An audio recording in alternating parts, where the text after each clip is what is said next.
Hello everyone. आप सभी का मेरे चैनल पर फिर से बहुत बहुत स्वागत है। और आज हम एक नई रीडिंग लेके आए हैं जिसमें ये देखें कि अप्रैल मंथ के लिए जो एनर्जी चेंज ये होने वाला है।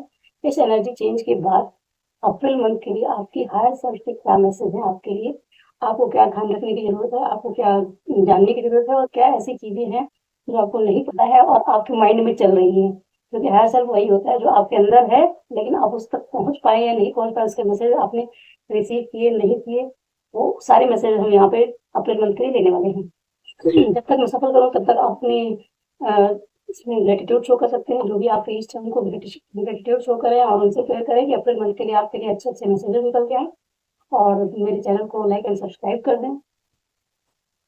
शुरू करते हैं आपके लिए अप्रैल मंथ के लिए कलेक्टिव की हर साल के मैसेजेस अप्रैल मंथ के लिए।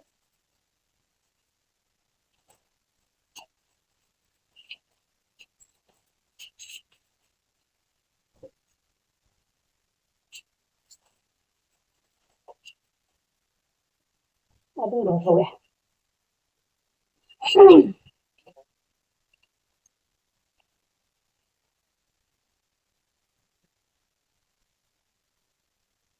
फर्स्ट कार्ड है, look for the sign that will guide you to the destiny you have known all along. Second card है perspective, a matter of where you stand. Third card है your heart always knows that the way, simply trust it. You are a beacon for others to follow, so don't hide the bright light you are. You are creative. You are creating a you that you will be proud of. Wow.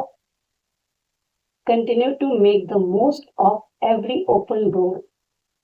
Cards तो बहुत प्यारे प्यारे आए हैं और इसमें bottom का card है, एंड एक्टिव्स में hide your light but not forever.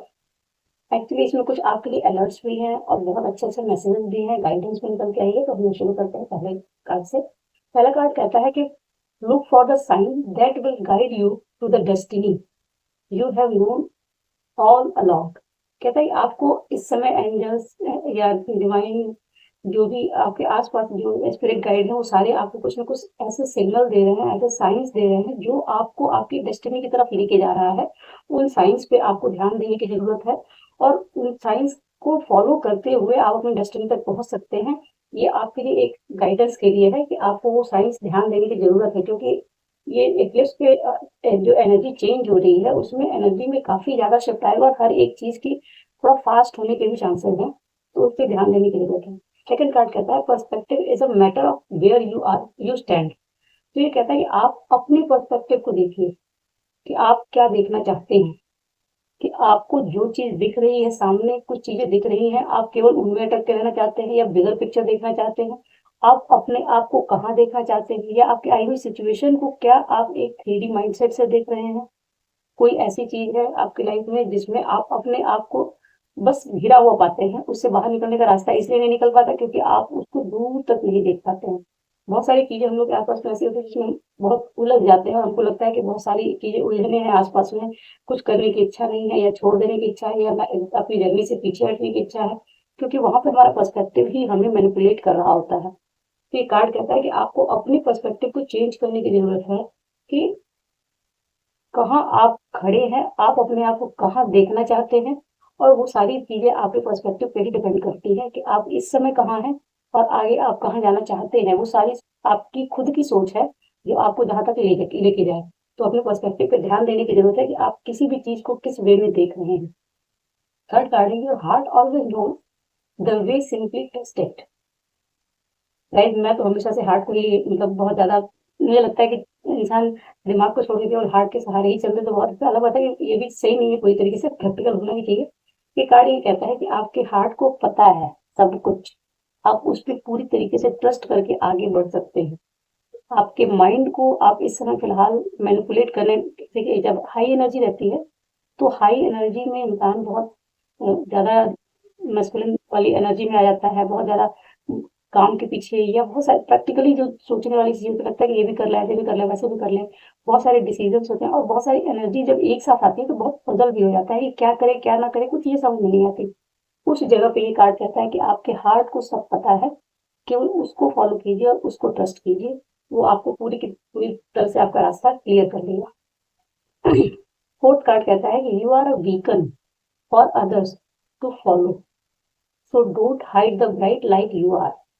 ये कार्ड ये कहता है कि हो सकता है कि आपकी जो अभी एनर्जी शिफ्ट आने वाला है, एनर्जी शिफ्ट में जिस तरीके से ये बॉटम ऑफ द डेक के कार्ड ने कहा है कि एन एक्लिप्स में hide your light but not for ever. कभी भी जब ग्रहण होता है तो ग्रहण के टाइम पे कुछ देर के लिए जो जैसे रोशनी जो होती है वो थोड़ी कम हो जाती है, अंधकार छा जाता है, लेकिन वो हमेशा के लिए नहीं होता है। वो थोड़ी देर के लिए उस रोशनी को कम कर सकता है, लेकिन कभी भी पूरी तरीके से उसको डिम नहीं कर सकता है। तो ये कार्ड यही कह रहा है कि आप एक बीकन है दूसरों के लिए, जो दूसरे आपको फॉलो करें। अपनी लाइट को हाइड ना करें, आपकी ब्राइट लाइट जो है उसको और ज्यादा आपको ब्राइट करने की जरूरत है, उसको बाहर निकालने की जरूरत है, कि जितना हो सके आप अपनी लाइट को बाहर निकालें ताकि दूसरे उसको फॉलो करके अपना पाथ पा सके। आपको दूसरों के लिए लाइट का काम करना है, तो अपनी लाइट को आप स्प्रेड करने से, शाइन करने से ना रोकें। हाइड करने वाला जो होता है, कई बार होता है कि बहुत सारी चीजों में हम हिचकते हैं, ये करें ये ना करें, कोई क्या सोचेगा, कोई कैसे देखेगा, क्या मतलब निकालेगा।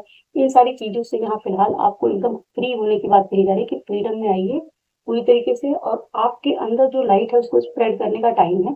पूरी तरीके से खोल के स्प्रेड कीजिए, ताकि आपको तो बेनिफिट हो ही, आपके साथ आने वाले हर व्यक्ति को जो थोड़ा-सा अंधकार में है, जिसको कहीं से रास्ता नहीं मिल रहा, गाइडेंस की ज़रूरत है किसी भी तरह से, उसको लाइट दिखा सकें आप, ताकि वो अपनी जो अंधकार वाली लाइफ है, उसमें उसको थोड़ा-सा गाइडेंस मिल सके, पाथ मिल सके।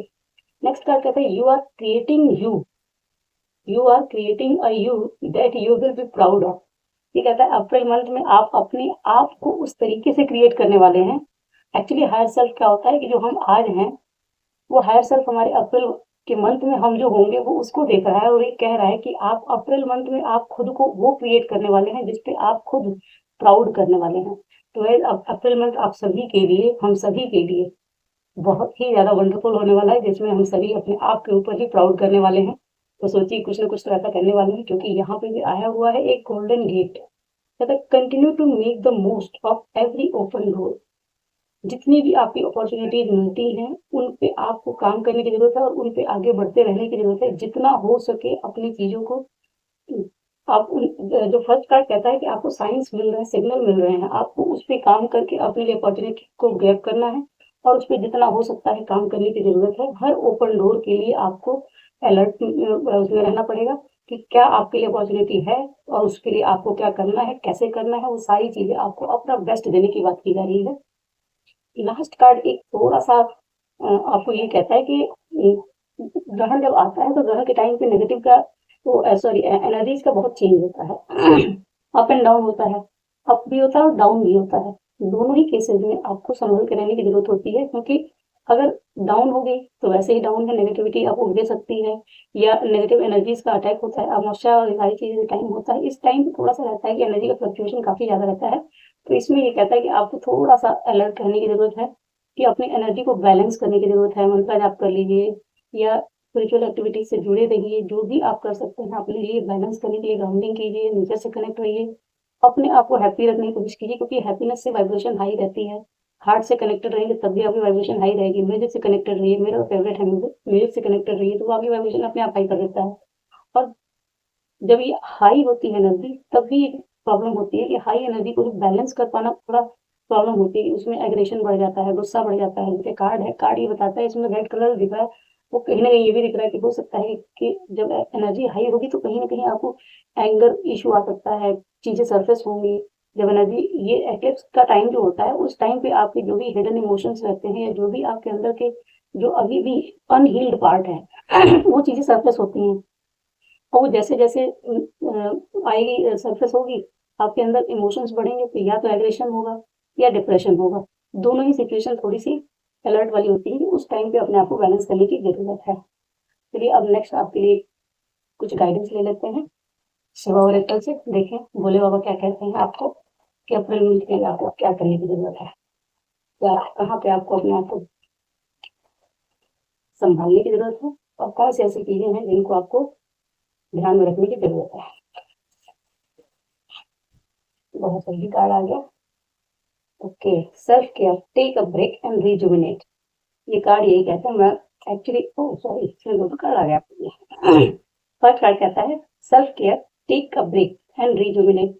एक्चुअली गाइस ये कहता है कि जो एनर्जी का शिफ्ट होता है तो उसमें थोड़ा-सा बहुत सारी चीज़ों में डिसीजन लेने में, किसी भी चीज़ के लिए काम करने में थोड़ा-सा पॉज़ पॉज़ लेने की ज़रूरत है, क्योंकि उसमें जब हाई एनर्जी होती है तो हम बहुत सारी चीज़ें आवेश में आके ले लेते हैं, डिसीजन ले लेते हैं, या किसी से बात करना हो, कोई भी चीज़ करना हो, स्टेप लेना थोड़ा-सा अवॉइड करना चाहिए, थोड़ा-सा खुद को रेस्ट मोड पे रखने की ज़रूरत है, ब्रेक लेने की ज़रूरत है, बहुत सारी चीज़ों में एक साथ पढ़ने की ज़रूरत नहीं है। ये कार्ड यही कहता है अगर आप इस समय सेल्फ लव नहीं कर रहे हैं तो सेल्फ लव के लिए आपको डाँट पड़ रही है कि आपको सेल्फ लव करने की ज़रूरत है। और नेक्स्ट कार्ड है Bhairav, discipline, fear and overcoming adversity.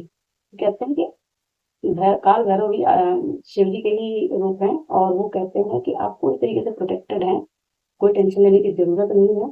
अपने आप को फियरलेस बनाएँ, सारी फियर और जितनी भी आपके अंदर जो इश्यूज़ हैं, उनको ओवरकम करने की बात करते हैं कि आप उससे बाहर निकलिए, फियरलेस होके स्टेप लीजिए, कोई टेंशन की बात नहीं है, यू आर प्रोटेक्टेड। बॉटम का कार्ड कहता है ओवरबर्डन, से नो एंड रिलीज़ बर्डन। ये अगेन डाँट पड़ने वाली चीज़ है कि आप अगर अपने ऊपर बर्डन ले रहे हैं बहुत सारा एक साथ, तो इस समय फ़िलहाल आपको अप्रैल मंथ के लिए कहा जा रहा है कि आपको ओवरबर्डन होने की ज़रूरत नहीं है। जो चीज़ें आपको सेल्फ लव करते-करते हो पा रही है, आप उनको कीजिए। बहुत सारी चीज़ों में एक साथ उलझने से जो सही चीज़ हो रही होती है, उसमें भी कहीं न कहीं कोई न कोई मिस्टेक हो जाती है। तो सारे कार्ड्स आपके सामने हैं और वो यही कहते हैं कि अप्रैल मंथ आपके लिए बहुत ही बढ़िया अप्रैल मंथ रहने वाला है, जिसमें आप खुल के बाहर आने वाले हैं कि आप एक्चुअली हैं क्या? आपको खुद के ऊपर प्राउड करने का मोमेंट भी मिलने वाला है, और एंजल्स और स्पिरिट गाइड्स और डिवाइन का आपके साथ तो साथ बना ही हुआ है। बस कुछ चीज़ों पे आपको ध्यान रखना है। पहली बात, आपको बैलेंस रखनी है अपनी एनर्जी। दूसरी चीज़ है कि हार्ट से कनेक्टेड रहना है हमेशा। तो ये केवल अप्रैल मंथ के लिए नहीं है, ये मेरी गाइडेंस ये है कि आपको हार्ट से हमेशा कनेक्टेड रहना चाहिए। हार्ट हमेशा आपको एक अच्छा इंसान बना के रखता है। और अपनी लाइट, हर इंसान में लाइट होती है, बस वो लाइटर हाथ में नहीं होता कि हर इंसान अपने अंदर की लाइट जगा सके। आपके अंदर वो लाइट है, आप खुद अपनी लाइट को जला सकते हैं ताकि दूसरों की लाइफ में भी वो लाइट स्प्रेड हो सके। उस पे आपको ध्यान रखने की ज़रूरत है। चौथी चीज़ है, आपको सेल्फ लव करने की ज़रूरत है। अपॉर्च्युनिटी आए तो उस पे ध्यान रखने की ज़रूरत है, कौन सी अपॉर्च्युनिटी है, उस पे क्या स्टेप लेना है। आपको गाइड करने के लिए एंजल्स आपके साथ हैं। और ये रही आपकी अप्रैल मंथ की रीडिंग। आई होप आप सभी के साथ रेजोनेट करें। इसमें कुछ ना कुछ पार्ट आपको रेजोनेट कर ही जाएगा। अगर नहीं करता है तो किसी भी मैसेज को अपने ऊपर ज़्यादा देने की ज़रूरत नहीं, क्योंकि ये एक कलेक्टिव रीडिंग होती है। आपको अगर कोई हेल्प चाहिए, गाइडेंस चाहिए किसी भी तरह की, तो अगर किसी भी एरिया में आपको गाइडेंस चाहिए, आपके कहीं भी लव लाइफ में, मनी, करियर या relationship, any type of relationship, कहीं भी आपको किसी भी गाइडेंस की ज़रूरत है, तो डिस्क्रिप्शन बॉक्स में मेरा नंबर है, आप उस पे व्हाट्सएप कर सकते हैं। और मेरे चैनल के साथ जुड़े रहिए अगली रीडिंग तक के लिए। Thank you so much.